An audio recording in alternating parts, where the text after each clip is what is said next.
know where the rainbow goes. It leads to a pot of gold. Welcome to Screen Chat. I'm Neil Bashins, and this is the show where I sit around and with friends and talk about film and television and pop culture. And bringing us in there, that was the dulcet tones of Warren Nightingale. Warren. Oh my God! The official. That? I was the mic was hot. Oh my! The official, unofficial co-host of regular co-host of Screen Chat, Warren Nightingale. Hey. Warren, give us an update. How's the seat doing this week? Hey, you know what? It's like I never left. Sometimes it feels like you never do. Yeah. Was I just here? Like I said last time, I think I have to start paying you rent. Or I'm going to have to start paying you for appearance fees or something if this thing ever makes any money. Yeah. All right. Warren and I literally just came from the theater from seeing the new Marvel film, Spider-Man Far From Home. So that's what this episode is going to be all about. So heavy spoiler warning because we're going to talk all the spoilers. If you haven't seen Spider-Man Far From Home, what are you waiting for? Like, it's, in my opinion, spoiler alert, pretty amazing. And pardon the pun. Very, very fun. Now, this is your second time seeing it. This is my second. This is my first time, yep. So I'm still processing lots of it. And, hot take, first impressions, throw something out. So, I very much liked it and enjoyed it. A great summer film, of course. For me, the thing I was looking forward to this film the most was Mysterio. Growing up, watching the 67 animated series, Mysterio was always my favorite villain to watch, and I'm not sure if that's just because he's a special effects guy and his backstory. You know, he's a cool-looking guy with a fishbowl for a head, and so I was always hoping that, you know, through the generations of Spider-Man iterations that made the screen, I was always hoping to see Mysterio, and it hasn't happened. And then a year ago when they announced this, I was literally jumping out of my chair, excited to see it happen. And then when I was watching today, I'm like, yeah, I guess this is a character that is kind of hard to bring to screen, but really thrilled on how they did it and really enjoyed watching it. So. Yeah, I 100% agree with the Mysterio thing. A super interesting character because he's got a really, like a very 60s look. Like the character with the fishbowl helmet and the whole bit is a thing that normally you'd go, they're not going to put in a contemporary film because it looks wacky. Yeah, and he's purple and green and it's got like very much a costume that looks like something out of the very comic booky. Yeah. And 15 years ago, I don't know what side of the argument I would have been on going, could you ever take a guy seriously in a movie that looks like that? Yeah. Like, would it work? And now, obviously, we're 11, 12 years deep in the MCU where they've done a lot of things that 15 years ago I would have gone, I don't know if that's going to work, but who knows? And I've been most of the time pleasantly surprised. I thought they pulled Mysterio off awesomely. Yeah. And they kept every element of his traditional costume was there. Yeah, which was really great to see because, you see the updated versions of the costumes, and usually there's always a throwaway line. And in fact, I even think there is a line in this film where he kind of goes, "Oh, get me out of this costume." Stupid costume, yeah. But still, he wore it for the entire film. Exactly, Even when he took it off, next scene he's back in I think that's basically what they call, hanging a lantern on it. Yeah. They're like, we'll draw attention that this looks ridiculous. Yeah. But then we live with it, and we're owning it. And I thought it was really awesome. Like everything, like the eyes, the eye detailing on his chest, and especially the fish bowl. I'm like, oh man, because I was really afraid that it'd be like he'd show up in the fish bowl, and the first thing they do is take it off and get rid of it, and you never see it again. And they're like, see, we did it, but I was very happy they kept it all throughout. And it looked good. Like it didn't look kind of out of place for modern. It looked like there was some sort of modern tech kind of thing going on, and him with the gases and everything like that. It still looked really good on the screen, which I was wondering how that was all going to kind of come together. Yeah, and like you, I was always kind of curious how, because special effect, he was created, his traditional origin in the 60s is he's a special effects, Hollywood special effects guy that's gone bad, and he uses special movie effects to fool people and do things to commit crimes. And I'm like, well, that doesn't really translate in the age of CGI. Yeah. So I was like, I wonder how they're going to bring this character, and I hope it, I was hoping it was going to not be, too against the origin, but I think this is pretty much what they did, making him tech-based and basing it in illusion that he had created a hologram technology, his character as an employee of Tony Stark, that then he feels he got fired or ripped off. He got his ideas stolen from him by Tony Stark. But I thought, okay, this is pretty much basically sticking to what I would say is the heart of the origin, the idea that he is a master of illusion. Yeah, absolutely. I couldn't agree more. And in fact, I would say even doubled down on it in a lot of ways. The whole sequences where, Spider-Man is sort of caught in that hall of mirrors kind of, where you're not sure what's real and what's not, totally brought me back to the animated series where, where Spider-Man all of a sudden would be in, let's see, either another dimension or something like that. It was a those very trippy episodes. It felt like it was sort of a little bit anchored in sort of that aesthetic. That whole sequence of where he really gets trapped in the illusion. Yeah. They actually did it a couple times. Yeah. Those had, I think, tons of visual callbacks to the animated series, to the older comics, to Mysterio's very early origins. I think in his first appearance, somebody out there in the audience could correct me, but I think his very first appearance, he did a gag where he made Spider-Man, he put him in like a giant, like sort of a miniaturized amusement park, and Mysterio was giant, and Spider-Man, whatever, because he was tricking him. And they do that, like you see Mysterio, a giant fist, and like comes out and punches him and stuff like that. And so they really did a ton of callbacks. And I think that's where, for me, I was like, oh my god, this is so awesome. This is really cool elements that they brought into this film that I wasn't expecting. Like I was kind of thinking, okay, knowing that from the trailers that Mysterio's going to show up and they're going to think he's a hero, and at some point it's going to be revealed that he's not. But all of a sudden have that sort of sequences in place. I'm like, okay, this is fun. It feels very much like a Spider-Man origin kind of film. It did. It feels rooted in that sort of Spider-Verse in the sense. Yeah, full of heart, full of good Spider-Man heart. And what I liked another thing I liked about a lot of those visual references and those callbacks and Easter eggs is they're Easter eggs done the way I like them. That they're like, if you blink, you miss them. Yeah. They're not like in some films they feel the need to like hold the camera on it for a second to go, hey, look, it's the thing. Look, we did the thing. Yeah, make reference to it. Now we're going to have a dialogue about it and explain it to you. Yeah. And I don't mind that after seeing the film later on, you go back and you read online, oh, I missed this one and that one. And then on a subsequent viewing, you catch some of these things. But, enough of them are like kind of in plain view, but like there and gone and organically part of the story. Yeah. It wasn't like putting him into that illusions and that hall of mirrors and all that was both a callback and also very organic to what was happening in this story. Yeah. Tons of good other Easter eggs too that I did have to look up after the fact. Anything that sort of jumped out at you the second time viewing? Not really. I think I caught everything, like the things I knew about. There's one throwaway reference, because when they were making, when the lead up to the film, when they started to do the trailers and you saw like the monsters that he was fighting, the elementals, initially, when people saw like the water thing, they thought that this was a Spider-Man villain called Hydro Man, who's basically like the water version of Sandman. Yeah. And then in the film, after that water elemental battle, in the subsequent scenes in the hotel, Flash Thompson is reading BuzzFeed, and what he says verbatim is the origin of Hydro Man. So they squeeze in their reference of making that somehow the news is saying that character was Hydro Man when actually it was the elemental, and actually not even that, actually the illusion. So I thought that was kind of really just fun stuff like that. Oh, I know. I'm trying to think of some of these Easter eggs that I may have caught. Probably stuff that was very much on the surface again. The luggage being his uncle's luggage. It had the initials on there. Benjamin Franklin Parker. Yeah. Something I felt like initially, I'm going to say I'll dig in a little bit here that. When I first heard about well, you knew it was going to get made when the last one was so successful, but when it was going to get released, like not even 2 full months or just at 2 full months after Avengers Endgame, I initially felt, as apparently Marvel did, too close. I'm like, whoa, you're coming this hot on the heels of an Endgame? Right. And I really thought that, you know what, I thought that I might personally feel a little bit burnt out by Endgame, that it was going to be such a big event that if I was in the executive position, I would have been, no, we need to let it, let's let this breathe a second. Yeah. And Marvel was apparently of that opinion and did not want to promote another Spider-Man film or another Marvel film this hot on the heels.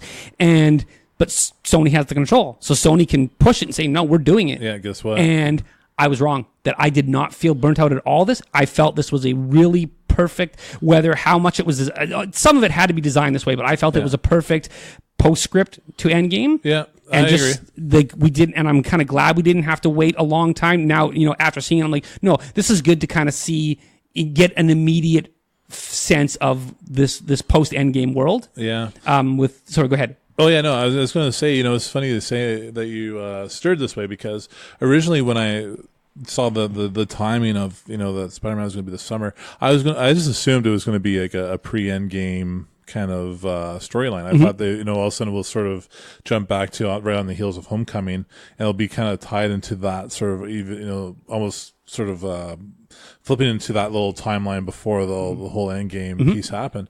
But what I liked was how they sort of really just, briefly explained it at the beginning. So Yep. called it the blip, and then they had a few comic visuals to go along with that, and then just what kind of said, that's just now what the new normal is, and move forward from that, and not really get too caught up on it, but really. But the emotional core of it was still, Spider-Man not having his mentor, Tony Stark.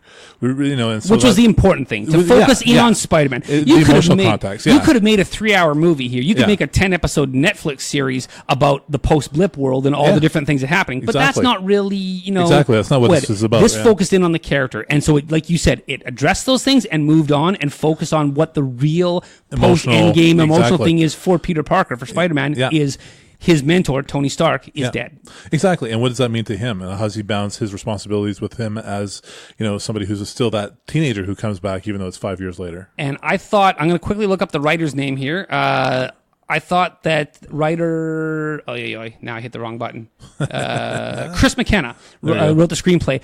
I thought this film was borderline brilliantly written in terms of that. I thought the way they presented what Peter was going through, having lost Tony Stark, that it, like the idea of almost you barely go 3 scenes without seeing a background mural or a TV screen or something with Tony Stark on it. When they're on the plane going to Europe, did you notice the movie he almost watched? Oh yeah, He was like, it was Heart of Iron, a Tony Stark documentary. Yeah, it's a documentary. And just as a side note, it flashes off really quick. And I didn't see this initially. I saw it online, so I knew to look for it this time. Yeah. A couple of the other films are on there. One of them is Finding Wakanda, I a saw that. Yeah, I did documentary see that. about Wakanda. Yeah. And they all 4 of them lined up were like Those are the only two Marvel-related movies. those are the only two that I Yeah, did you'd have to see, look. I yeah. forget what the other 2 were, but they were Yeah. all Marvel-related things. I'm like, oh man, like That's just so the little funny. details. But just, it really conveyed... like both in those background details and just with just the right amount in the foreground with Peter talking and like talking with Jon Favreau, Happy Hogan, conveying that him having to deal with feeling pressured to maybe take on the legacy of Tony Stark, that like, who's the new Iron Man, and reporters asking him, are you the new Iron Man or whatever? And then him sort of feeling like The pressure, yeah. am I the next Iron Man? And then in the story, the part of the storyline, the character arc of it being that he, ends up feeling too much pressure and doesn't think he is, and then gives those glasses, the Edith glasses that Stark left him that are in the movie. Basically, that's a physical representation of the legacy. Here's Tony's power, here's his legacy, and you're wearing his glasses. Yeah. And then it was a cool way to tie it in, to also make those like the access to like a very powerful Stark arsenal. Yeah. And then when he felt too much pressure, he then hands them off to Mysterio, who he thinks is an ally at the time. Yeah. And as it turns out, Mysterio had amped up the pressure on him and sort of basically manipulated him into doing that. Yeah.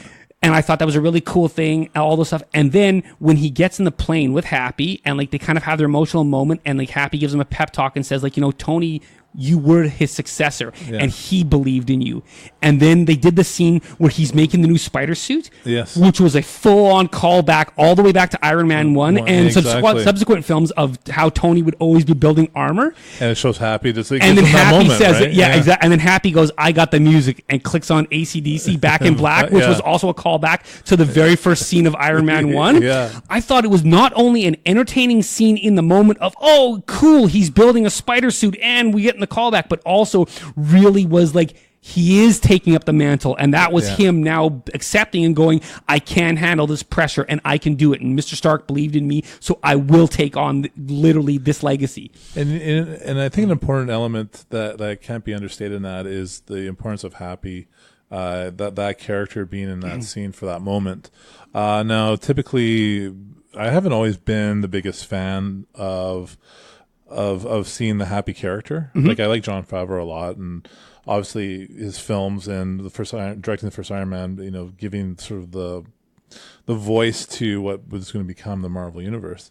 I appreciate all that, but him as a character, sometimes I always felt it was sort of slapped in there as a sort of either comedic effect or for almost, or even just for I don't know, a sense of somebody taking up space, or just very background, or even just glorified, and like you said, comedy, yeah, and just sort of almost glorified. Hey, you get to be part of the scenery. Whereas I think in this film, his character had a lot more purpose of being that lineage of who Iron Man was, and who Peter Parker's about to become. And so those moments where all of a sudden they give it a little bit of breath in that moment, the scene that you're talking about, I really did appreciate. Like, this was the best movie for Happy Hogan so far. Oh yeah, for sure. I would agree with that entirely. Just to kind of echo what you were saying there, like in Iron Man 1, he was directing it, so then he put himself in a small role. It feels glorified. And the character is very deep in the Iron Man lore as a character. Like, he goes back to almost the earliest days of Iron Man. So I think in Iron Man 1, he was more of almost an Easter egg reference. Hey, here's the character, his old bodyguard, we've put him in there, whatever. Basically did the same role in Iron Man 2, a little bit of comedy, a few jokey scenes. Yeah. Same in Iron Man 3. He had a little bit more in Iron Man 3, where then he was sort of like, he got injured, so he became like, Stark was mad that his friend had got hurt.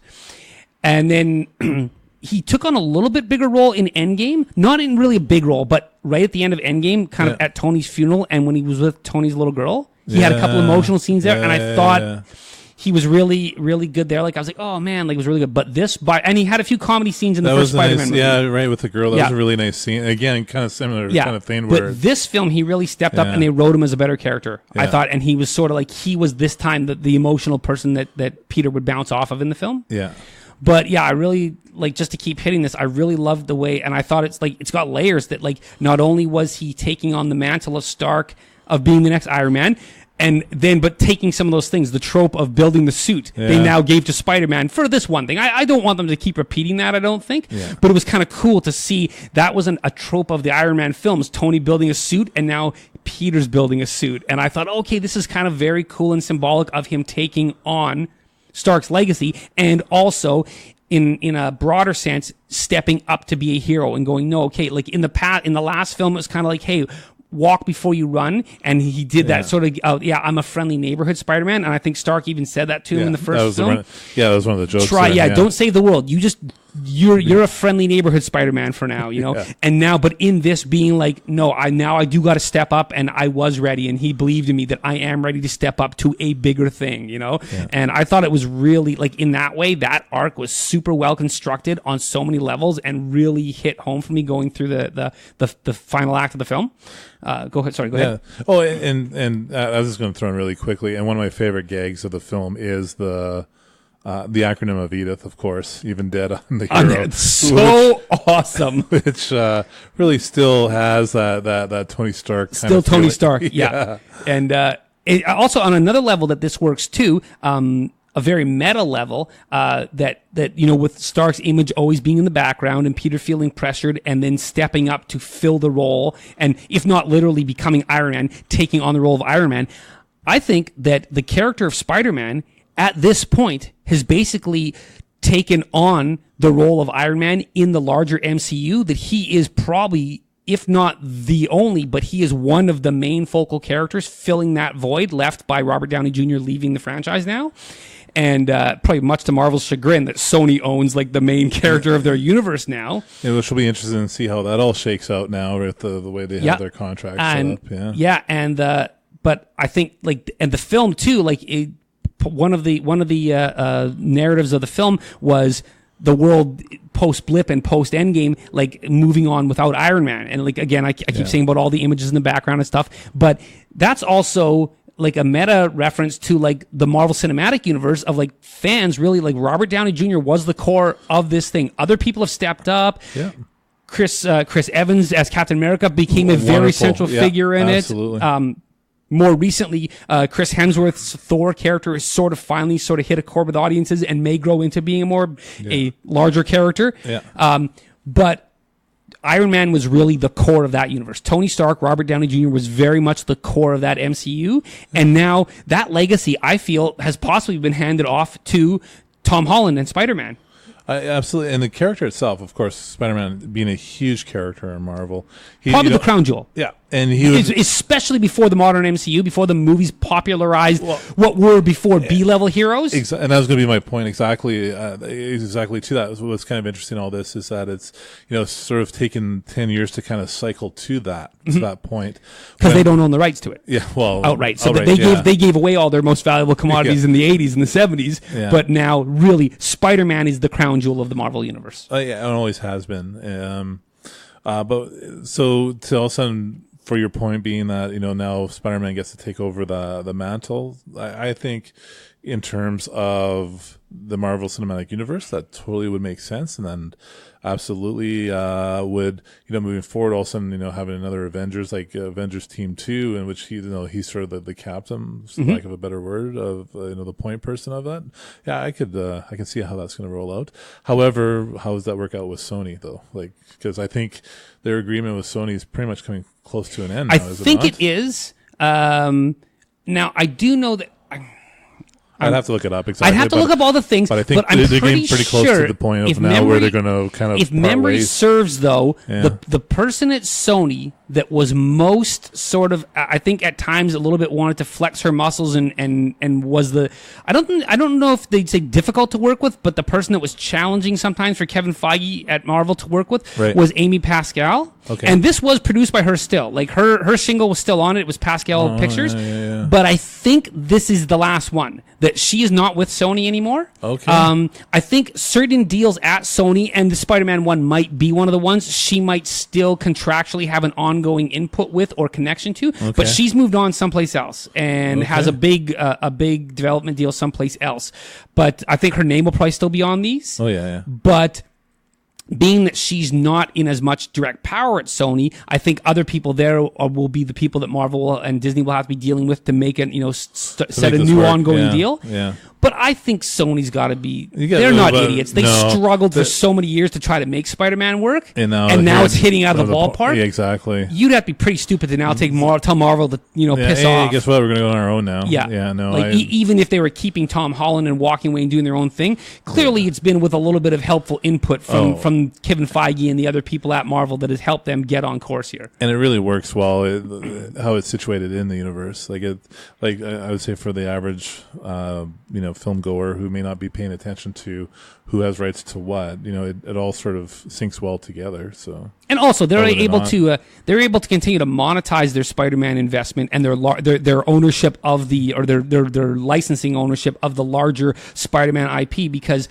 they've shown, like with last year's Spider-Man Into the Spider-Verse animated film, which was hugely successful and now has sequels and spin-offs coming. But it doesn't have to be connected to this. And same with Venom, where even though I thought Venom was a piece of garbage film, it financially did phenomenally well for them. So you haven't seen Venom yet? So you have, eh? It's terrible. Really, I found it, like, that's a whole other podcast. I have it on the queue. I haven't watched once it yet, see it, we'll sit down and have a chat about it. Yeah. But I did not like it at all. I thought it was horrible, like beyond horrible. But it was hugely financially successful. So I think Sony sees that they don't have to have everything being tied to this Tom Holland Spider-Man character to monetize. So I hope there's been some talk that they want to try to tie Venom to it. I can't see why. It's not like the Venom movie stumbled. It did very well. Leave it off on its own. Yeah. Leave Spider-Verse off on its own. If anything, it might be fun to have a Tom Holland cameo in the Spider-Verse sequel. Well, that'd be neat. But not connect them both ways. Yeah. But, just as a sort of a wink at the audience. So I hope they will continue to be involved with the larger MCU. And they certainly kind of gave a little wink in this film too, to that, the fact that there's multiple Earths. Yeah. And all of a sudden, then Tom Holland's kind of as Peter Parker is explaining multiverse. And I'm like, multiverse theory. So there we go. We have our little gateway into different Spider-Verses. There's a fun little wink there. Yeah. Easter eggs. You want to talk Easter eggs for a few seconds? Sure, yeah. This is going to be a very disorganized show. I probably should have made notes or a schedule. I've never do that. These things always, but I guess conversations don't have a script. So, one of the coolest ones. Let's get to the post-credit scene for a second. Okay. Which may be the best post-credit scene since the original Iron Man 1 of Nick Fury showing up. Yeah. To me, that Peter Parker or Spider-Man is on the street and sees you see on a big I agree. TV screen breaking news, and J.K. Simmons. J.K. Simmons returns as J. Jonah Jameson.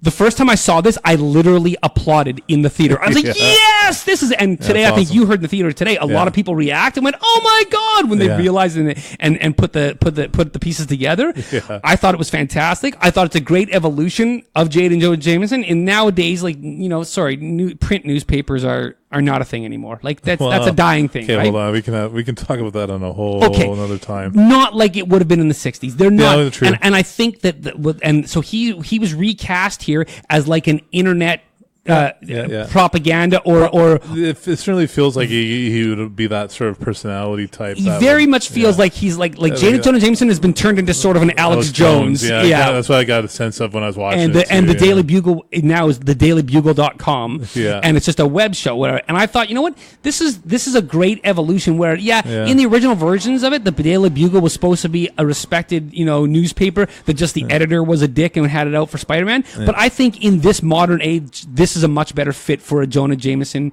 character. 100%, yeah. It would make more sense that if he's going to be someone who's going to go on a crusade against Spider-Man, he would be basically him as front and center. Hey, everybody, pay attention to this as an Alex Jones type. So, where I loved J. Jonah Jameson, I loved J.K. Simmons as Jameson in the Tobey Maguire Spider-Man movies, those Sam Raimi ones. He was fantastic. So to have him back, wow, gave me such a happy moment. Like I said, that I thought it was a great evolution of how to do the character. Yeah. An awesome sort of I don't know if you call it an Easter egg thing, but definitely a reference to like in those early comic days, he actually like financed some of the Spider-Man's villains, like I think Scorpion and somebody else. Yeah. So then, and he would champion them. Like he would always in those early silly days, he would champion the villains as if they were heroes. So then he champions Mysterio here. One of the he'll go down as the greatest hero ever. And before the dastardly Spider-Man, whatever. I thought that was awesome. Yeah. And then, holy shit, he reveals Peter Parker's identity and face to the whole world. Yeah. My mind blew. I'm like, what? And that's the end of the movie? Like, what happens next? And what was your reaction? And no, very, very, very much in the same lane. What I also thought too is kind of a nice continuation of how the first Spider-Man, like Homecoming, ended, when Aunt May kind of walks in and goes, "What the?" And then you're like, "Oh shit!" And cuts off because she realizes who Spider-Man is, and it's her nephew. Whereas this is almost like doubling up on that kind of an ending. Yeah. So I felt like that was kind of nice too. Is sort of taking that ending from first one, but now kind of doubled down on it. Now the whole world knows who he is, and that was one of the whole things that he was very much.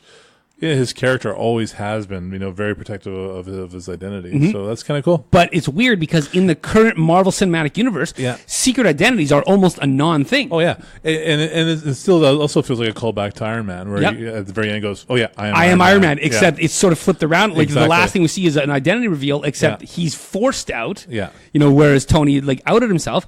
I also thought, and now it's kind of like, the reverse where I think it could possibly be a reversal of another thing too, that like you said, we saw Aunt May scene at the end of the first of Spider-Man Homecoming, but then when we get to this, it's a non-thing for her. Like there's not a whole thing where Aunt May is like, you're not Spider-Man, you don't dare go out. No, she just accepts it and uses him for charity auctions and stuff like that. It's like, hey, okay. Whereas I think the consequences of his identity being outed to the whole world is going to be a lot bigger in the next film. Also, something that my first time through watching this last weekend, like his best friend Ned knew he was Spider-Man. And then, Nick Fury was going to know. And Nick Fury's like, yeah, all these S.H.I.E.L.D. agents know who you are.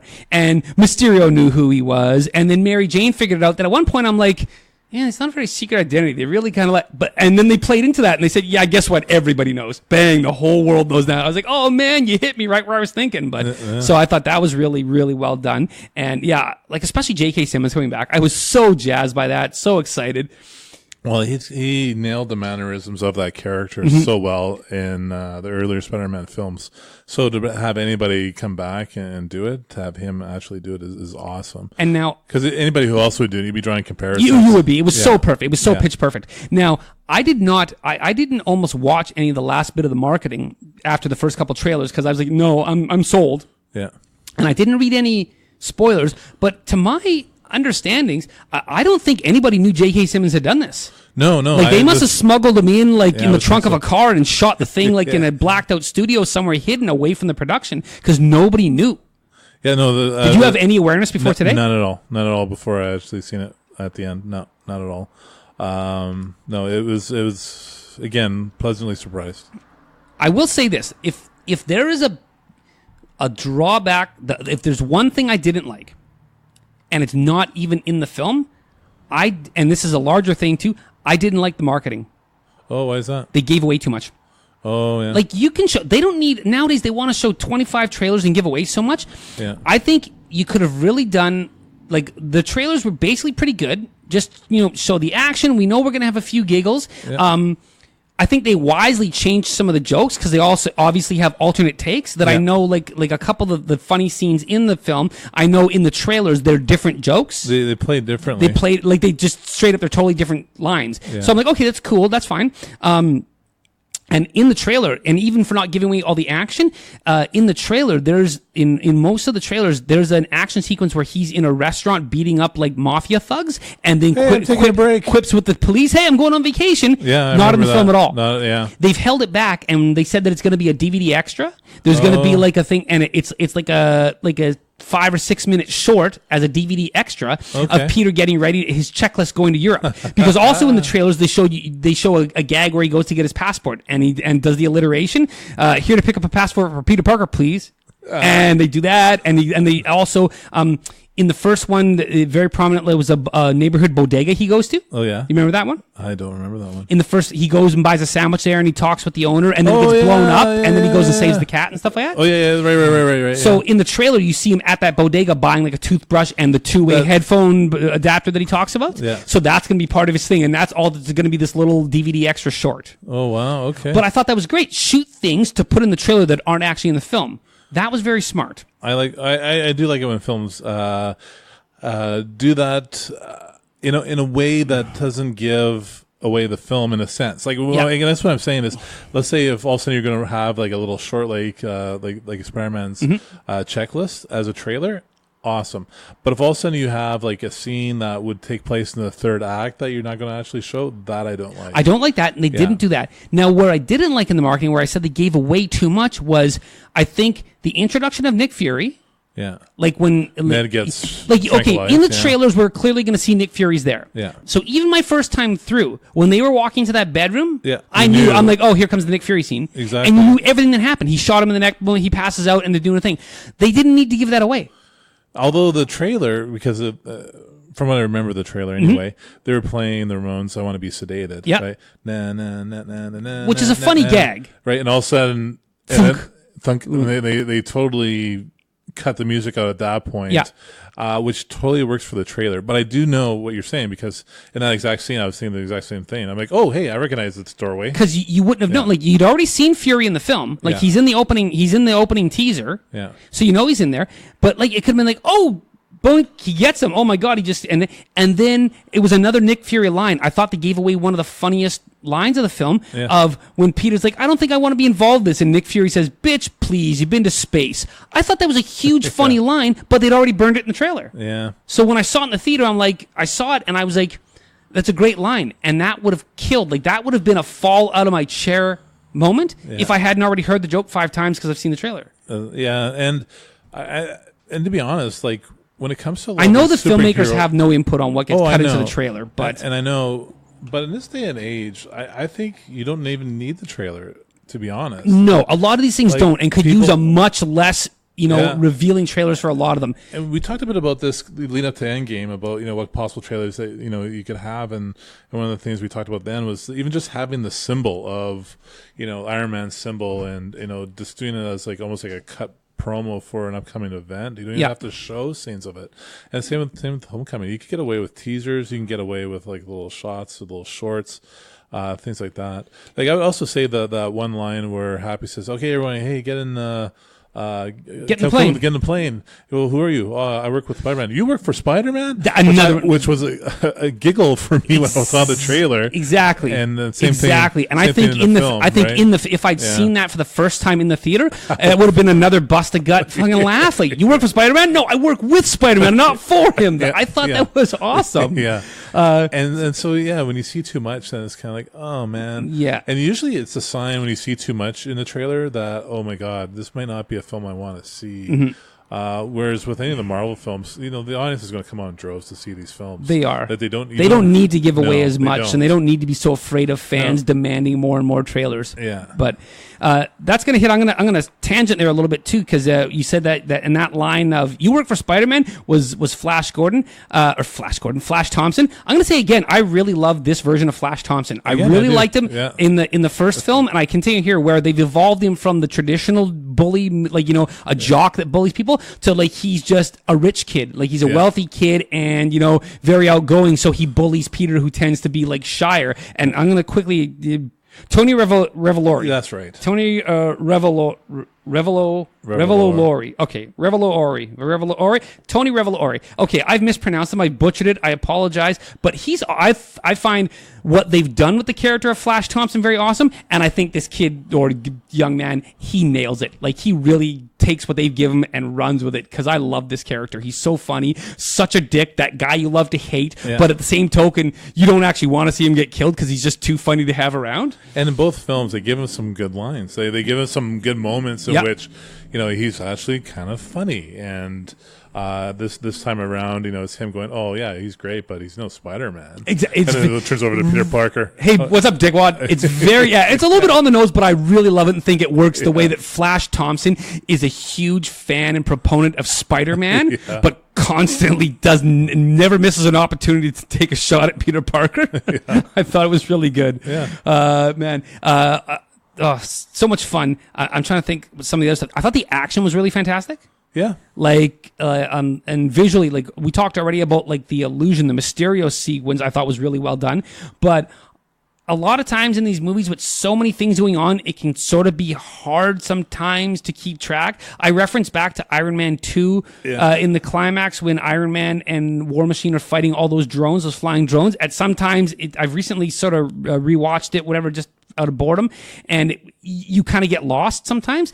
And I thought this one did, for me, a pretty good job in the editing of, for lack of a better word, I was able to keep up with the geography of the story of what was going on. Yeah. I knew where Spider-Man was in relation to Mysterio. I knew what he was trying to do. He wasn't just randomly swinging at things. Yeah. And at the same token, when they would step out and you saw Happy and the other, like MJ and Ned and Flash and them running and to get away because they were trying to kill them, I felt I always knew where everybody was in relationship to each other, and the things were all lining up properly for me. Yeah, and it wasn't back-to-back action. That sometimes there was long parts of character bit. Yeah, longer than you would normally see in a movie like this. Yeah, and it works. I appreciated. Yeah, like you didn't all of a sudden go, okay, boring. Can we get to some more punching? Yeah. And also, I thought they did a really good job of keeping the action. Like, there was definitely a sense of jeopardy, but at the same token, having sometimes those moments of levity. Yeah. Like, it was a bit of a funnier sequence was when they were on the bus, when Peter first was learning to use the Edith glasses, and he accidentally launched a drone strike against that classmate, and so he's having to try, and like the comedy of trying, like he's trying to deactivate it, but people keep talking to him, so the glasses think he's talking to them, and just as he's about to cancel the drone strike, then he slips up and the glasses fall off, and then finally doing that thing of jumping out the top and shooting the webs. I thought that was a really well constructed sequence, both for tension and jeopardy and for humor. Yeah. And the whole thing, I'm like, wow, this was really well edited in that sequence. Which feels very Spider-Man-like. Yep. Like that's kind of his character. His story is very much, it sort of always balances those pieces together. Mm-hmm. Yeah.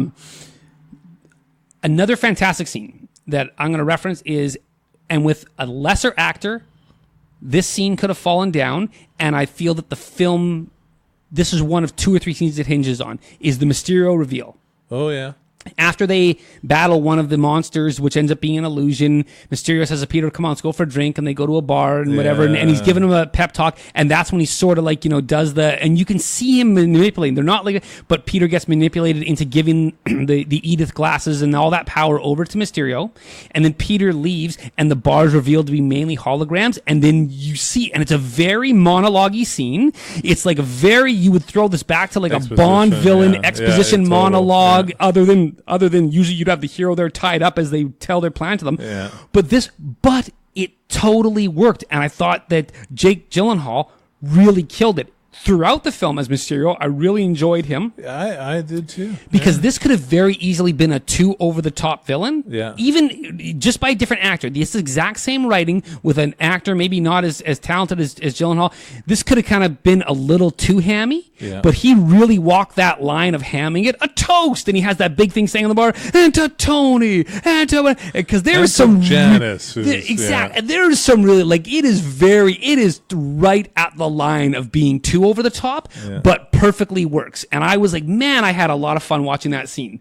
Yeah, no, I'm not sure how much I'm going to add to this, but sorry, I'm stealing it all. No, but just to agree with you, it is fun, and to have sort of those playback moments of these different characters being tied into different moments of other films was kind of interesting. Now I'd have to go back and see if these are actual. Most of them aren't. Yeah, most of them were added in. I kind of thought that might be the case, but the guy from Iron Man 1 is. Oh, that is the same actor that played that character in Iron Man 1 that Jeff Bridges yelled at, Tony Stark built this in a cave. Yeah, so he is. So anyways, did you know that guy, that guy that played that actor, is Ralphie from A Christmas Story? Whoa! Okay, that blows my mind. Yeah, no, good little Ralphie. He stood in as a producer on Iron Man. He was a producer because he's more of a film producer nowadays, and just stood in for that one role. And then now 12 years later, they're like, "Hey, let's do this callback." And I thought it was a really kind of cool callback. Or for other people out there who may recognize him from Incredible People with John Davidson and what's her name? Was that a spin-off of That's Incredible? Yeah. Or is it That's Incredible? Maybe it's that. Am I thinking of That's Incredible? The show I remember was That's Incredible. Okay, maybe it's That's Incredible I'm thinking of. And I didn't even know he was on That's Incredible. You just now that's like the Tumblers of the universe. Just I'm like, what? That he was on? Because Yeah. Because I watched That's Incredible all the time. They would do the segments of, oh, then we're going to bring somebody on who, Wasn't Fran Tarkenton on That's Incredible? Fran Tarkenton was on there too, yeah. NFL player Fran Tarkenton. Yeah. Who was the woman? I want to say, was it Jennifer Crosby? Was that her name? I'm trying to remember now. Crosby, yes. Something Crosby rings a bell. Yeah. And anyway, he had he would have a recurring bit there where he would do That's Incredible Kids. Wow. And he would do a kids segment. I didn't remember that. Wow, look at that. I want to say John Davidson. I think John Davidson was the other person. I think John Davidson rings a bell too. Yeah. I always remember thinking John Davidson's hair looked like so fake. Yeah. Oh, that's a bit of a tangent. The second post-credit scene, the reveal that Nick Fury and Maria Hill for a while, for an indeterminate amount of time, have been being doubled by Skrulls. The Skrull couple that we saw introduced in Captain Marvel earlier this year. Yeah. And Fury's been off in space doing some sort of a space mission, helping set up some sort of, global defense or something. Who knows what he's doing out there? So he's got to get called back. I didn't mind it. I didn't mind it. No, fun reveal. I don't mind it at all. Like that Fury, in the past, Fury's used doubles and used life model decoy robots to double himself while he's off doing other missions and stuff like that. So, and that maybe sometimes just like the presence of Nick Fury is more than enough. Like you don't always need the tactical genius of him.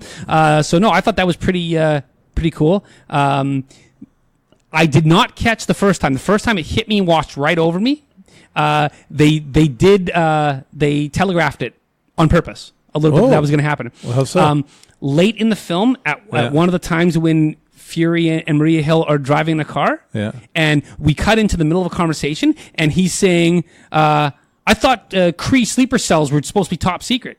talking about Kree and Skrulls. Yeah, I'm like, what? Okay. And it was just a throwaway line. Totally but it totally works different once you know they're Skrulls. I'm like, oh, okay. So yeah. No, I didn't mind that at all. And kind of a little fun, like, hey, there's still things going on out there. So what's going to happen next? Yeah. And to see Colby Smulders is awesome. Yeah. I enjoy I really watching like her. Colby Smulders. Yep. Yeah. And I enjoy watching her and have her in this film and have, what I would say probably one of her bigger roles in the as the character. In MCU. Yeah. Yeah. It was nice to see. Another exciting Easter egg that I did not notice initially. Yeah. I had to read about it online, but I totally looked at it this time.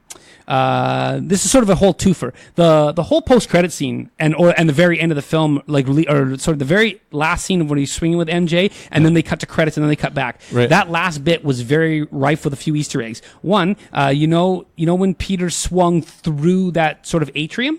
There was a high rise, and there was like a hole in it with a garden thing in, and he flew right through the middle of the building. Oh God, I don't remember seeing that. Yeah. That's the old Avengers Tower that in the first Spider-Man film they were moving out of and it had been sold off. And so there's been fan speculation who they sell it off to. Is this going to be Oscorp? Is this going to be the Baxter building with the Fantastic Four? So we don't see the top. They don't show us the very top of the building, so we don't know what new logo is up there.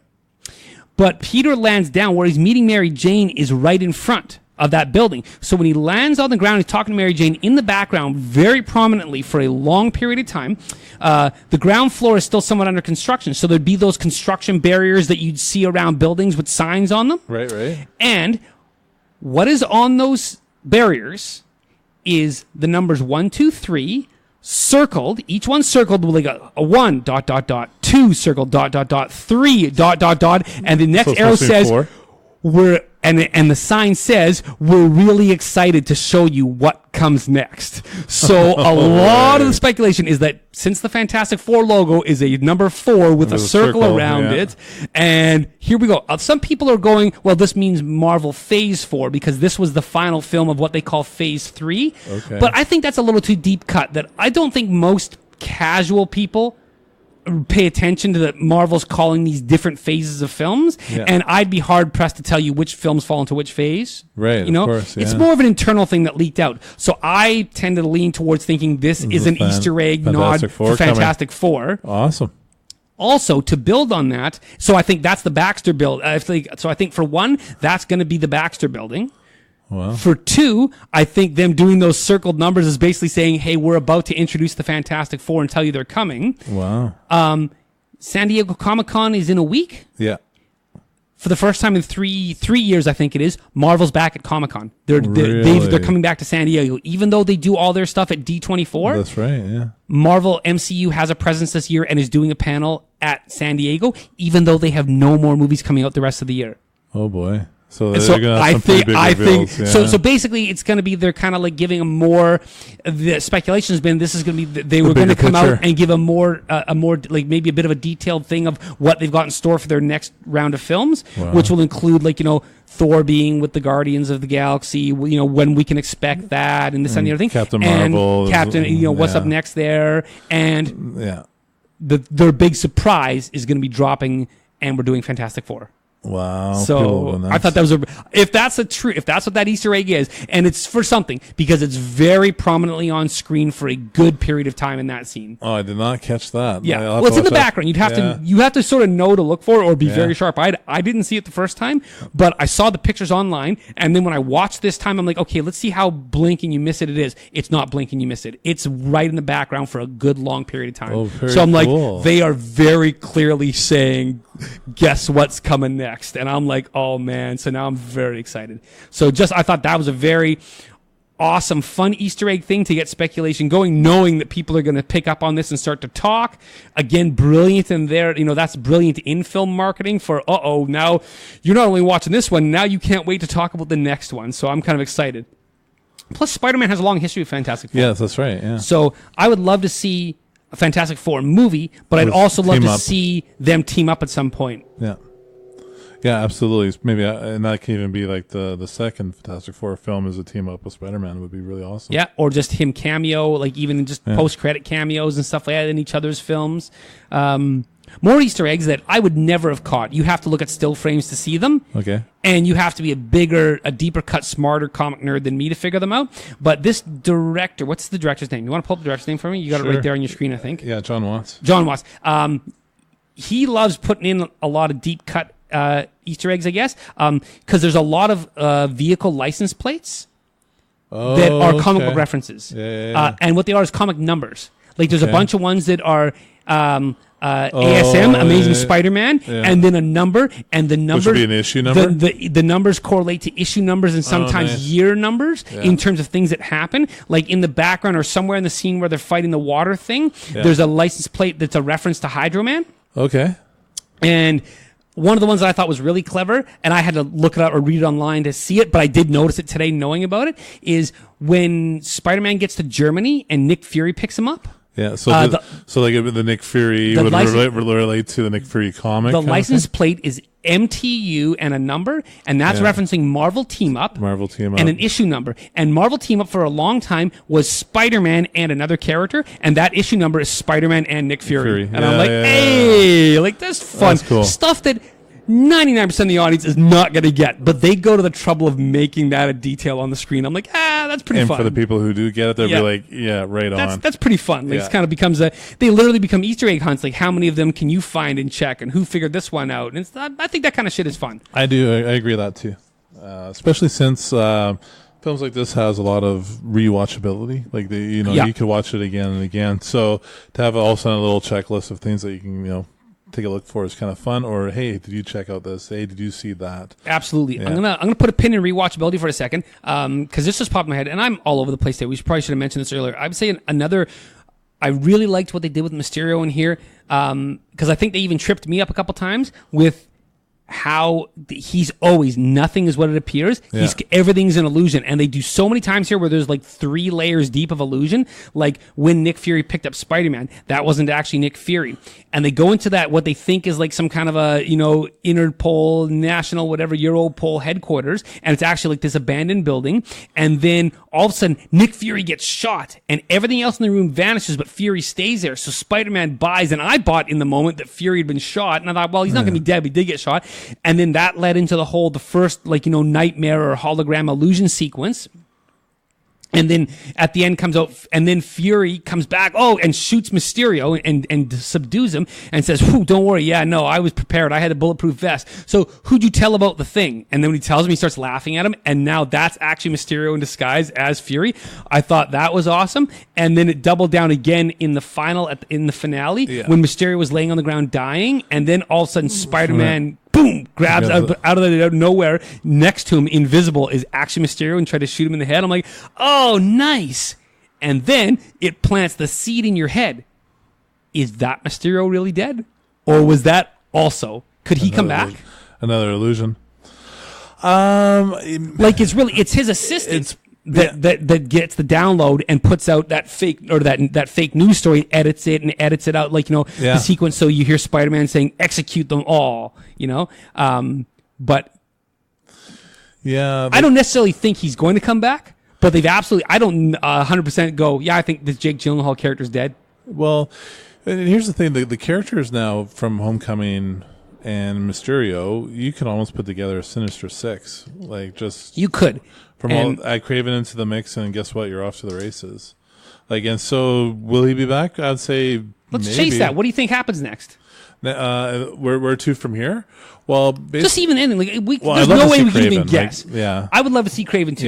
Yeah, and of course, what would you do with him? If he wasn't already Aquaman, I would say Jason Momoa would be an awesome Craven, but I don't think we'll see that. No, so too bad. I'd have to put my thinking cap, my casting cap on. Casting aside, what would you do with Craven? Well, again, him being the ultimate hunter, to think, okay, here's an ultimate prize I can get, and to try to decide, and maybe somewhere along the way, there's some other additional reason why somehow Peter Parker sort of is a reason why he needs to hunt him down. I've long wanted to see a Craven film. Okay, because I think he's right up there. I loved Mysterio too, but I think Craven is right there, almost neck and neck, a half step behind. I'm like, okay, they're doing a Mysterio movie, now I want to see a Craven movie. Okay, and I was always of the thing of going and in comparison to what might happen, my idea sounds like pretty vanilla. I was like, okay, just have a thing. Craven's a world famous hunter, comes to New York, somehow and wants to hunt Spider-Man and figures out he's Peter Parker. Now that Peter's outed, okay, so in the next film, and he's going to be hunted because that footage makes it look like he's a terrorist. So now in the next film, assuming they pick up from here, Spider-Man's going to be on the run trying to prove his innocence, but whatever. And Craven comes to hunt him down. So now, what if Craven comes to hunt him down? And that's part of the story of the next one, is that Craven's going to bag Spider-Man. Yeah. So he's a bad guy, but not a bad guy. Like, I don't think they're going to play him off as a hero. No. But for him, it's just being like, I don't care. I hunt the world's most dangerous game, and he doesn't care if he's good or not. Yeah. And you might even see a thing where, like, maybe Spider-Man's got the way to prove himself innocent, and Craven destroys it just to prevent it, just because he wants to keep hunting him or something. I don't know, but I'm like, oh, that's a cool storyline. I want to see Craven. Like, I hope they don't default back to like a Green Goblin or something. Like, we've seen that.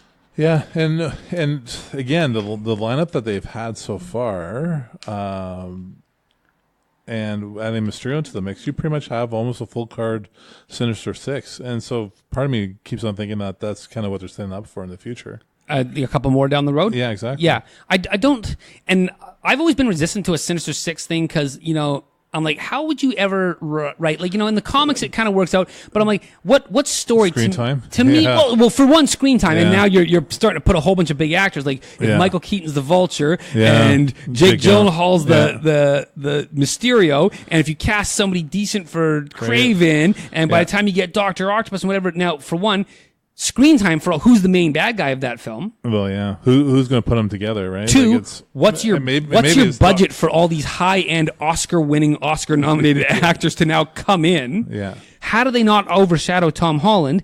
And from a storyline perspective, what's the reason these guys all work together to fight Spider-Man? Yeah. So, I don't know. If, there's been a lot of other things. If you go way back, like when I first heard the announcement that they were going to do Guardians of the Galaxy, that's the first one I said, I'll bet this is the Marvel movie that misses. Because that was a bit of a deep cut. I'm like, this is too obscure. I bet this is the one that doesn't connect. And it's one of the more popular ones. Yeah. So I'm like, prove me wrong. Do a Sinister Six movie, do whatever. Prove me wrong. I've sort of stopped being, I've now, where once upon a time I'd be like, that'll never work. They can't do that. To now I'm like, I don't know how that's going to work, but I'll bet they're going to entertain the shit out of me making it work because it's just going to surprise me. If I know ahead of time going, this is going to be awesome, it's not as surprising. It's the ones that I don't think will work that work. Yeah. So I was a little worried about Mysterio. Like I said, I was afraid they were going to take the fishbowl off right away and stuff like that, but I'm glad they didn't. And as a matter of fact, even when he's not Mysterio, one thing I really liked in here is the idea that a lot of the time when Mysterio is battling those things, he's not even actually a physical guy. No, he doesn't have a flying suit. He's a hologram guy. Yeah. He's sitting in a studio being scanned, wearing a mocap suit, literally wearing the same suits, the exact same pattern and everything that actors wear when they're doing motion capture performances. Yeah.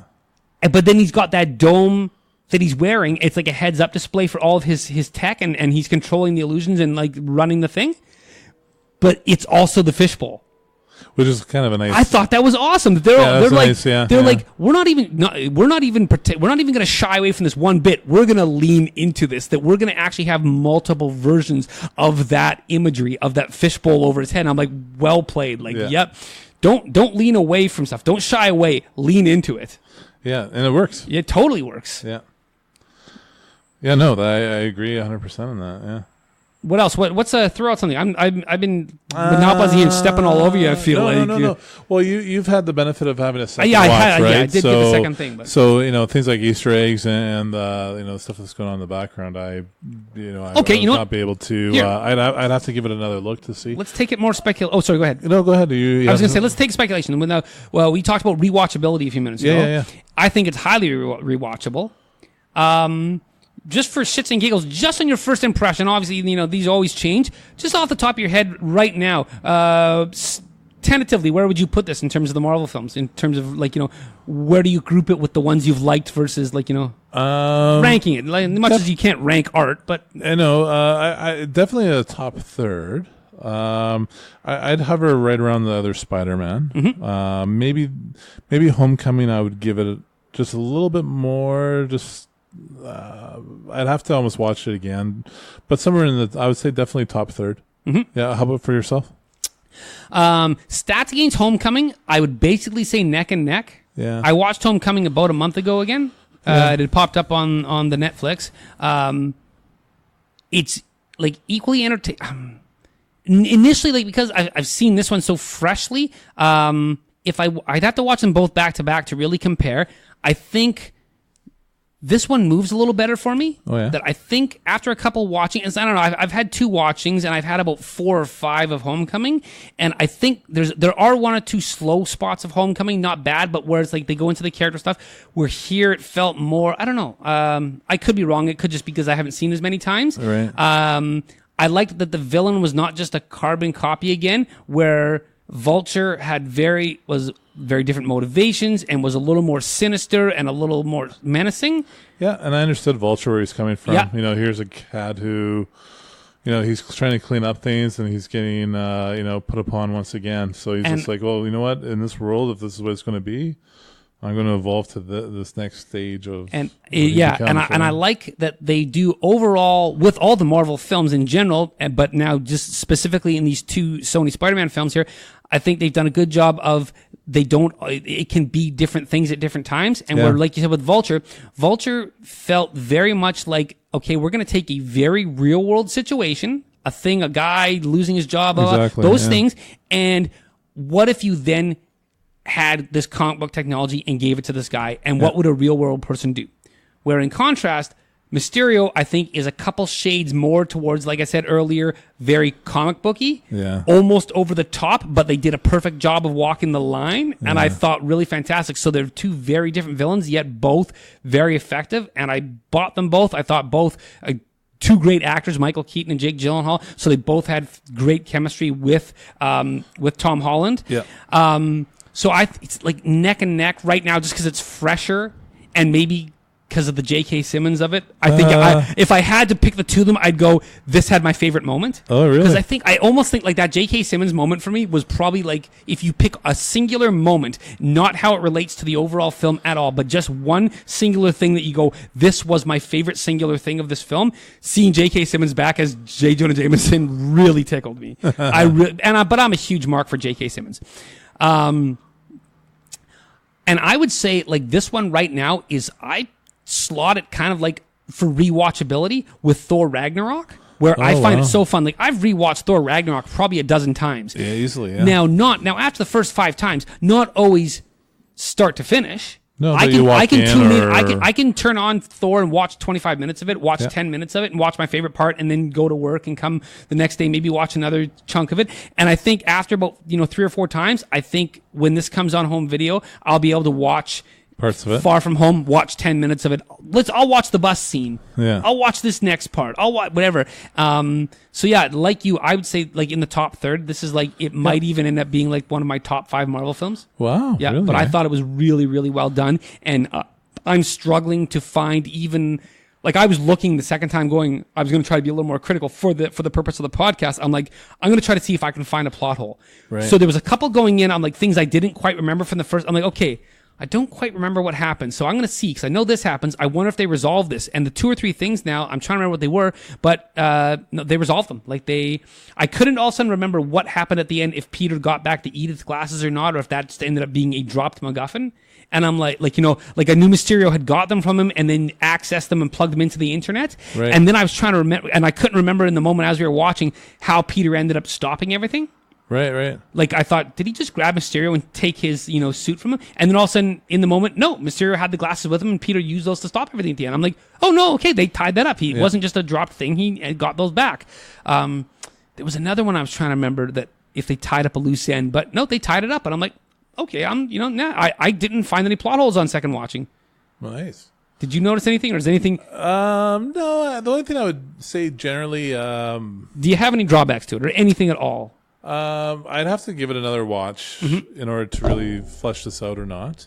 But for me, I felt like the storyline of his friends, where in Homecoming, there felt like some tensions and conflicts and a little bit more tendencies of of those relationships being part of the story.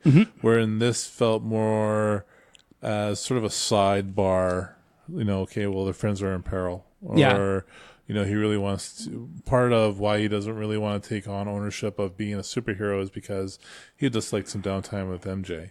It felt a little bit more, I would say, superficial for me. And maybe that's why, ultimately, I think maybe I like Homecoming a little bit more, because it feels like the friendships are kind of more ingrained in the storytelling of it. Yeah. Where this just felt sort of like, we'll move him around as like plot points. Like Nick Fury is going to move him around because he's trying to manipulate where he wants to put Peter Parker in. Yeah. So to me, it felt a little bit more like those characters in the story felt a little bit more superficial as compared to the first one. That would be the only thing I would say to me. And that's not really a huge knock. That's just, they're trying to bring everybody back and be part of the story. And, where in the first one, it kind of felt like I was actually, almost revisiting a John Hughes film of the characters, of which, in a modern sense of what that high school might look like. And one of them just happened to be Spider-Man. One just happens to be Spider-Man, yeah. Where this kind of feels like, it feels a little more of a tacked on, kind of like Ned really didn't have a whole lot to do here. Well, let's give him a love interest. It kind of felt more like... I think I 50% agree with you. It kind of doesn't feel as fleshed out as the first film for me. But that'd be the only thing I would say. Yeah. I think, like I said, I 50% agree with you. I think... his wanting to not be Spider-Man and step away. Well, that's his character. Because he wanted to, because he liked a girl, because he has a crush on MJ and he wants to go after her. And I thought that was good. Like, I'm like, this could almost be like, a 16-year-old kid wouldn't want to be a superhero. He'd want to go chase the girl, And so, and I liked that was going on, and I liked the stuff with him and Zendaya, who played MJ, and I thought she was good. But then I do agree with you in terms of that the other characters, particularly Ned, where in the first one, Ned was a more prominent character and part of his growth as Spider-Man. Yeah. Ned is now a background character. Yeah. And they gave him that romance, the comedy romance with Betty and that. And the friends mostly ended up being, they were the Jeopardy. They were like, we'll put them in jeopardy, so it gives them a thing to save. Yeah. And also, now, granted, they are used, and the framework of the school tour that Nick Fury can then manipulate the destinations of it to get Spider-Man where he wants to be. Yeah, they end up using that as a plot device. But I thought that organically worked with the story. It's kind of like, oh, this is kind of a thing, the super spy would do. He's manipulating, pulling his friends around to drag him around like a dog. I'm like, okay, that's kind of so I did think, while I did recognize it as a plot device. They buried it just enough that I'm like, well, it's a thing here. I can see it, but they have made some effort to bury it. I won't trip on those. On that piping just yet. Exactly. I know it's there, but I'm not tripping on it. Good analogy. Yeah. But Ned, the character of Ned, was downgraded. It was definitely from the last film, and I thought he was a really good actor and was really good in the last one. He's very likable. And those things aren't going to work. Like you can't repeat everything. So I'm glad they maybe didn't try to force it. But. Yeah, and I think ultimately I think Homecoming for me just works a little bit more cohesively in that sense. Mm-hmm. But again, not taking much away from this film, especially since being able to see Mysterio on the big screen is pretty awesome. Yeah, that was it's pretty wild. Yeah, also makes me excited to see what they'll right? do, what their interpretation of Kraven will be. Because Kraven's another one of those deep-cut 60s characters that had an absolutely ridiculous look. And I don't think I want to see him in leopard print spandex and sandals and like a lion vest. But I kind of want to see what their interpretation of that is. Like I hope this director comes back, the whole creative team. We're only going to have to wait 2 years for it. Oh, is that right? They haven't officially announced that, but it's only been 2 years since Homecoming. Oh wow, that's interesting. If this was if this was part of the Marvel universe of the MCU proper, all controlled by Marvel, we probably wouldn't see it for 3 years, maybe closer to 4. Because they space out their things. Like you only see even Iron Man movies, you only saw every 3 years, even though he was in everybody else's. Same with Captain America, same with Thor. And if they had their choice, because they only want to do 3 a year, so they've got other things on the docket, so they would want to do 6 other films before you got back to Spider-Man again. Well, yeah, because you got such a big universe. Yeah, but since Sony controls Black Panther in there, exactly, like Black Panther's up, and so they have a mix of, they always want to put a new one out, they want to introduce a new thing every year. Yeah. This past year it was Captain Marvel. And then their conclusion of Avengers was their big one, and they had wanted to push Spider-Man later into the fall or even into next year. to give it, like they'd really would really want to take time off of after Endgame and really give it a breath. Like it might have almost been a year if they'd had their way, because I think their next one isn't up until next May. Yeah, it certainly which is Black Widow, I believe. And you certainly haven't seen any trailers or no. any... They've only just started shooting, I think. Yeah. So, but since Sony has control, and there's no money in it for Sony waiting. Yeah. So Sony's like, nope. So 2 years from now, we'll be getting another Spider-Man one. So I think Marvel is just kind of stuck with that. And in some ways, that kind of works out for us as fans. Yeah. That this is a really good one. I think this one can stand to go every 2 to 2.5 years for the time for the foreseeable future right now. And MCU is then going to probably just piggyback on it and use it for Easter eggs, like with that Fantastic Four one. So. Yeah. We might see Johnny Storm or something in the next one, even in a cameo.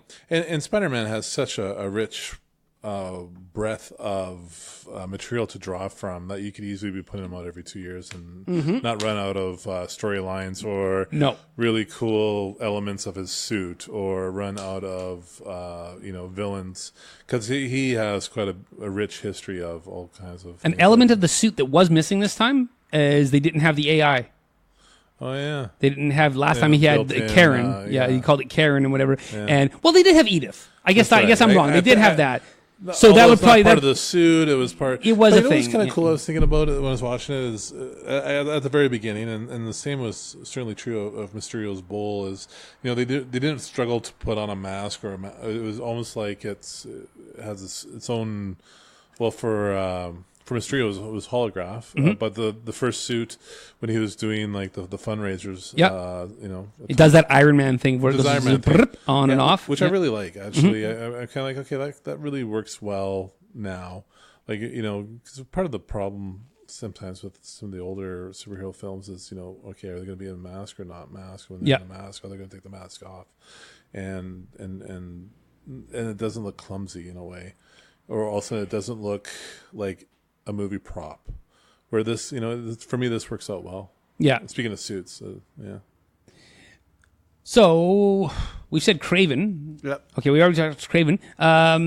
Who else would be like on your really favorite? Like we're only gonna get a finite amount of Spider-Man movies. Is there a villain that they've done before that you want to see how this guy does it done better or somebody new? What do you got? As a kid, I really liked Rhino, and I don't think Rhino had its fair time. Not at all. He had one passing, poorly done incarnation in the Andrew Garfield film, in the Mark Webb Spider-Man films. So I'd like to see Rhino done properly. I think that would be kind of interesting to me. I don't know. Did anybody come out for you? Anybody jump out for you initially? I've already said Craven, and the next one on my list would be Craven. Yeah. I like that they're doing ones that hadn't been done before, like Vulture, and now Mysterio was such an odd one because it was so so easily could have gone wrong, and I just can't say enough how well I think they executed that and still stuck so deep, like neck deep in the lore of it, and doing it truly in the spirit of it. They teased us with the Prowler. They teased us with Scorpion. Yeah, the Scorpion and the Prowler have both been characters that have Scorpion would be cool, and I think I'd kind of like to see him fully realized as the Scorpion. Do you think they could do? Now I don't know. See, because I love J. Jonah Jameson. Yeah. So if he continues to be a character, so do you think, is it enough to leave him as a background, as like the yipping chihuahua in the background who's just always railing against Spider-Man in the media, or there is there is precedence in the comics going way back, like we talked earlier, that Jameson occasionally financed now he's not rich in here to start financing multi-billion dollars, whatever, but what if they played it, you sort of play up that Alex Jones angle of him, and maybe you say that he's got some shady connections. Do you think you could play up Jameson as a second level villain, like not just an antagonist as a personality, but as a villain that he knows contacts, and maybe he contacts Scorpion, Mac Gargan, that character from the first one, brings him and then hooks him up with some underworld people, some bad dudes that then get to some group like AIM that was in the Iron Man 3 film that then with tech or some tech terrorists and hooked them up to do something. Yeah, I think, and he sort of like organizes it. Yeah, I think probably where the strength of the character they can take it is almost a modern commentary on media. You know, this whole idea of fake news and people, you know, insulating themselves with. I'm only going to pay attention to the media that reinforces my already preconceived notions of things.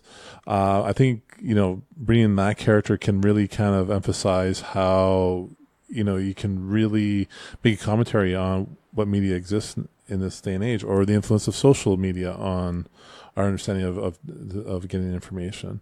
I think there's a lot there that can be used in that sense.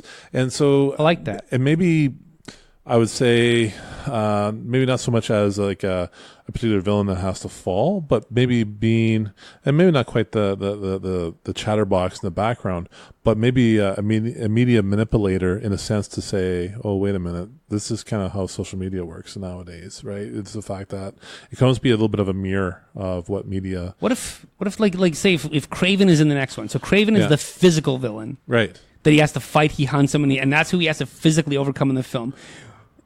But then maybe to take the steam off of, like in Homecoming, Vulture had a whole goal. Like he was motivation. He was selling alien technology, making money, stealing stuff, blah blah blah, stealing stuff to sell in the black market to gain wealth. In this one, Mysterio, also to gain wealth, but Mysterio wanted to create himself as the world's greatest superhero, manipulate, take over some tech, and he was basically going to sell it for money too, because they've been fired by Tony Stark.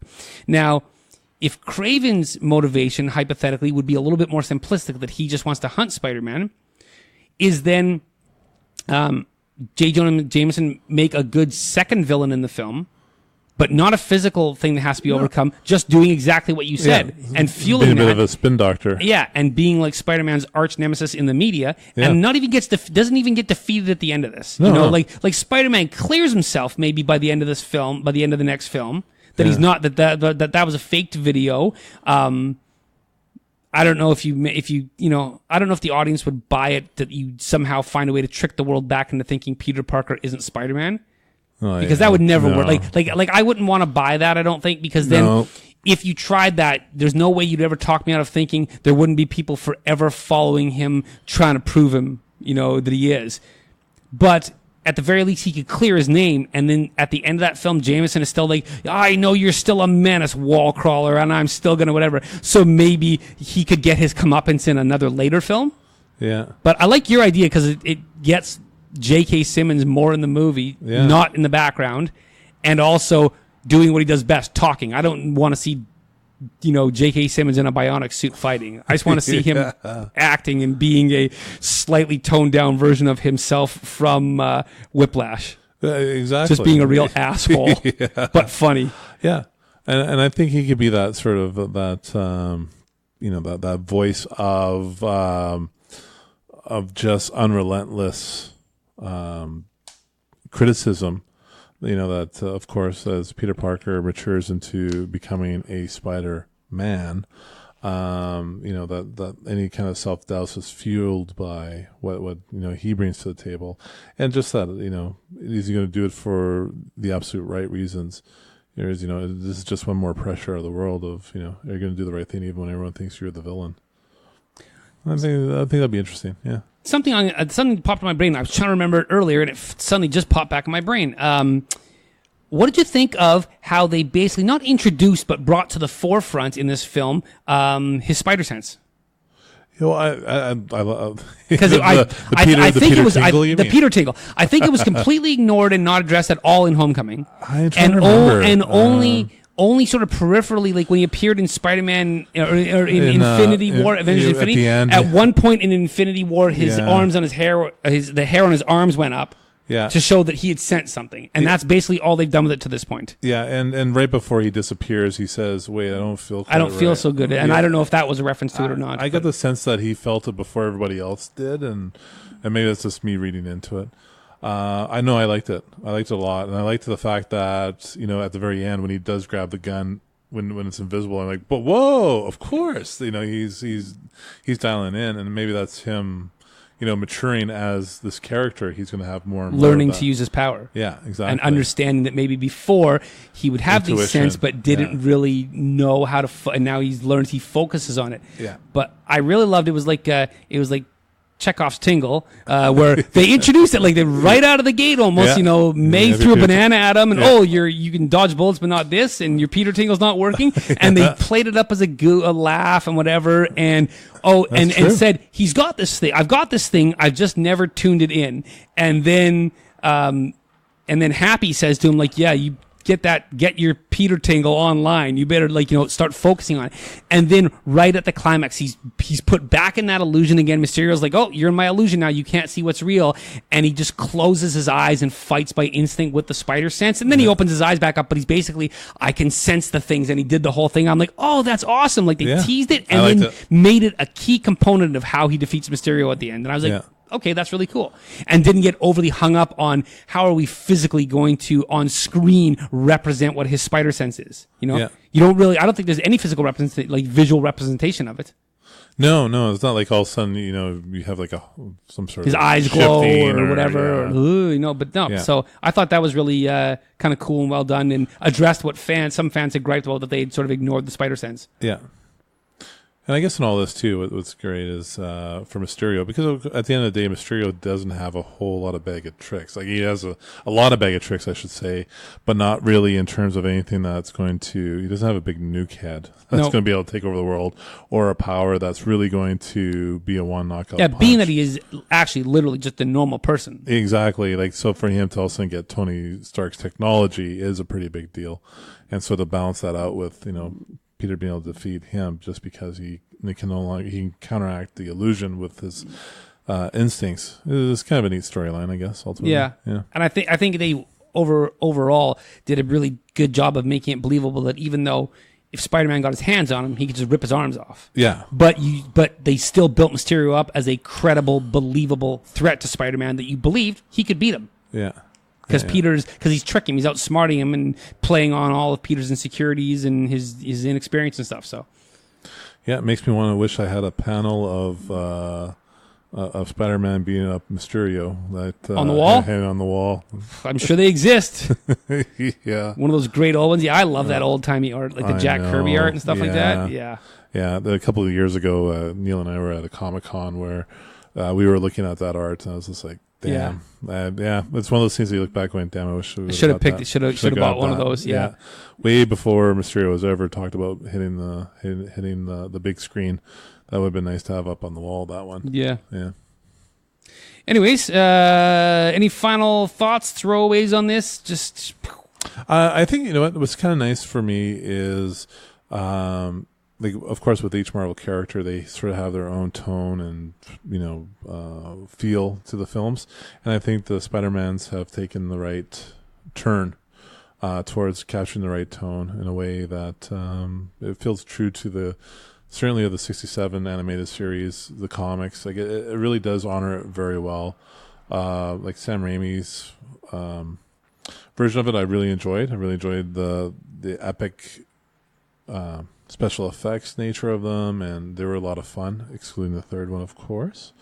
But this here, to me, feels even more Spider-Man-like. Like, to me, this really feels like the comics. It really feels like the animated series. So I can't wait to see the next one. Yeah, me too. Yeah. Initially, when they announced Tom Holland, they were going again. I'm like, another kid? Like, we're doing this? I was kind of like, can't Spider-Man just grow up already? But then once we got into it, I'm like, oh no, I like this kid. Like, I like him. Yeah. No, I like him back in high school. Yeah. They really did it right. It doesn't feel like like the Sam Raimi ones. Oh, hey, look, it's a bunch of 30-year-olds in high school. But no, I thought this was so. And I'm like, yeah, no, okay, they got me wrong. I do want him to be in high school again right now. For now, yeah. We'll see this guy grow up eventually, I think. But if he sticks around long enough, but he's great. He's a great Spider-Man. He is. Yeah. Yeah. And just a fun actor to watch in interviews too. He seems to be a genuinely nice guy. But hey, yeah, I'm very excited. He's very excited to be there. All right. Well, with that, we'll awesome. Get out of here. And thanks again for being here. And cool, this is until next time. Tough to find a better way to spend a day than watching a movie than just jabbering about it afterwards.